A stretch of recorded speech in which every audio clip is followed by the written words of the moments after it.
your teacher, Mr. Umbrella.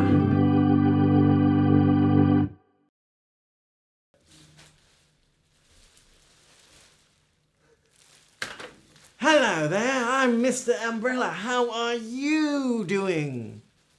No, yes, well, anything could happen when you take that kind of stuff, including seeing colors, which is what we're going to be learning today. So, let's get started.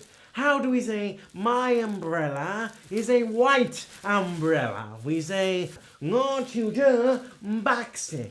Yes, baksik, white. You know, I find the ladies in China like this color a lot. I wonder if there are any other colors of umbrellas we can find.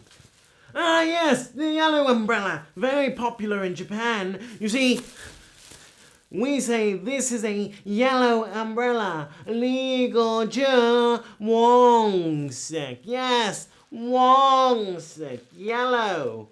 Well, what other colors of umbrella do we have today? Whoa, look out! Oh my goodness! What a large umbrella! This umbrella is a black umbrella. Li Tiu Zhe Hak Sik. Wow, big enough to share for 2 people. Well, you know what? No one has a bigger umbrella than Mr. Umbrella. You give that to me. You... No!